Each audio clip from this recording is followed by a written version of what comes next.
உண்மையில் இருக்கிறார் என்று சொல்லி விவிலிய வார்த்தைகள் நமக்கு அழைப்பு கொடுக்கிறது. அந்த ஆண்டவர் மிக அருகாமையில் இருக்கின்றார்.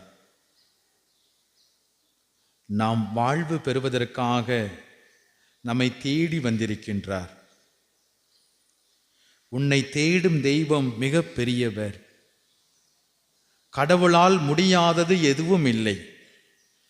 ஆண்டவரால் எல்லாம் கூடும் என்பதை இதோ நாம் விசுவசிப்போம்.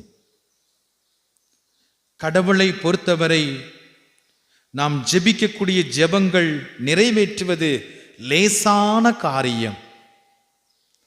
மனிதனை மண்ணிலிருந்து படைத்து தனது மூச்சை கொடுத்தார்.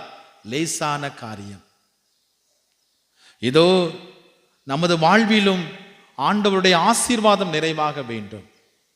ஆண்டவரே, உம்மால் எல்லாம் கூடும், நான் விசுவசிக்கிறேன், நம்புகிறவனுக்கு எல்லாம் ஆண்டவர் செய்வார், இதோ என் நம்பிக்கையை நான் வெளிப்படுத்துகிறேன் என்று சொல்லி அற்புதமான இந்த வேதத்திலே எந்தவித பராக்குக்கும் இடம் கொடாமல் நமது ஜெப தேவைகளோடு ஆண்டவரை நோக்கி நாம் ஜெபிப்போம்.